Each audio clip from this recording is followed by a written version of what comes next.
الخلاصة نيوز. السلام عليكم ورحمة الله تعالى وبركاته.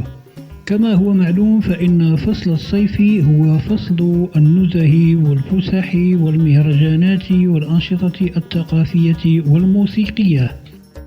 وكما هو معلوم فإن المغرب ينظم عددا من هذه المهرجانات الموسيقية عبر أقاليم وربوع المملكة.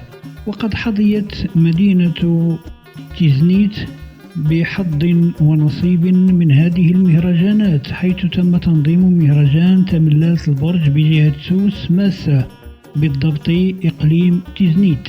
وطبعا هذه المهرجانات الموسيقية تقام للترويح عن النفس وكسر الروتين ورتابة الحياة، خصوصا بالنسبة لهذه المناطق الريفية البعيدة عن المدن الكبرى، وهي معزولة إلى حد ما عن ضجيج وصخب المدنية.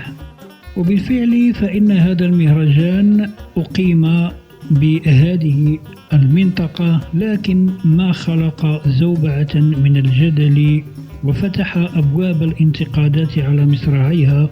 إلى هنا تبدو الأمور طبيعية ولا مراء فيها، لكن عندما تم بث أحد الفيديوهات وهو يظهر فرقة موسيقية ترقص على منصة بمحاذاة أحد المساجد، هنا ضج الضجيج وانشطرت الآراء إلى نصفين. هناك من رأى في الأمر شيئا عاليا، وهناك وهم الأغلبية رأى في هذا المشهد أمرا غير عادي، بحيث تساءل البعض كيف يعقل أن تنصب منصة الرقص والغناء ملاصقة لأسوار المسجد.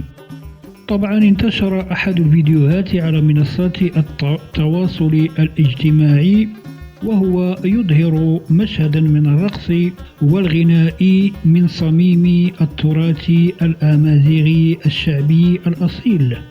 لكن المشكلة ليس في هذا الغناء الشعبي، لكن ما أثار الجدل وفتح بوابة الانتقادات على مصراعيها هو بناء المنصة التي يعتليها المغنون والراقصون ملاصقة لأسوار المسجد، وغير بعيد عن الصومعة التي يصدح منها الآذان 5 مرات في اليوم.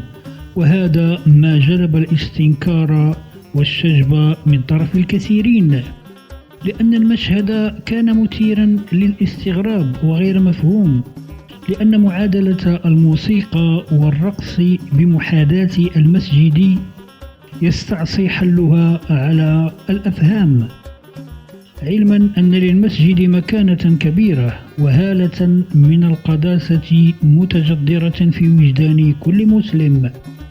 فالمسجد هو للعبادة والذكر والصلاة وتلاوة القرآن، وله حرمة لا يمكن إنكارها، وبالمقابل لا يجب انتهاكها والمساس بها. والسؤال الذي يفرض نفسه بقوة في هذه الواقعة ويتبادر لأذهان الكثيرين هو: هل ضاقت الأرض بما رحبت على منظمي هذا المهرجان حتى لم يجدوا موطئ قدم بعيدا عن المسجد لإقامة الاحتفالات الموسيقية من غناء ورقص، علما أنه يوجد أماكن شاسعة وفيافي واسعة مناسبة لإقامة مثل هذه الأنشطة، وعدد كبير من الأنشطة التي يمكن أن تنصب منصاتها فوق هذه الأماكن الخالية. لماذا بالضبط قرب المسجد؟ هذا هو السؤال الذي حير الجميع، ولا يمكن أن يجيب عنه أحد سوى من نظم هذا المهرجان. وبالطبع هذا المهرجان قد حضره جمهور غفير، وربما هم أغلبهم من المراهقين من دواوير هذه المنطقة الذين احتشدوا ليستمتعوا بالطرب والغناء والرقص الشعبي الأمازيغي الأصيل دون اكسرات، سواء أكان قرب المسجد أو قرب أي شيء آخر. كان لا هم لهم هو الإنصات إلى الموسيقى والرقص والترويح عن النفس ونسيان بعض الهموم لفترة من الزمن محدودة. قد عقب أحد فلاسفة العصر عن هذه الحادثة مبررا هذا المهرجان رغم كونه قرب المسجد قائلا: لقد تمت إن برمجة هذه الأنشطة وهذا الغناء والرقص يتم بعد صلاة العشاء، عندما يقفل المسجد تنطلق الأنشطة والغناء والرقص والأهازيج الشعبية الأمازيغية المغربية الأصيلة. طبعا هذه وجهة نظر، وللآخرين وجهات نظر أخرى.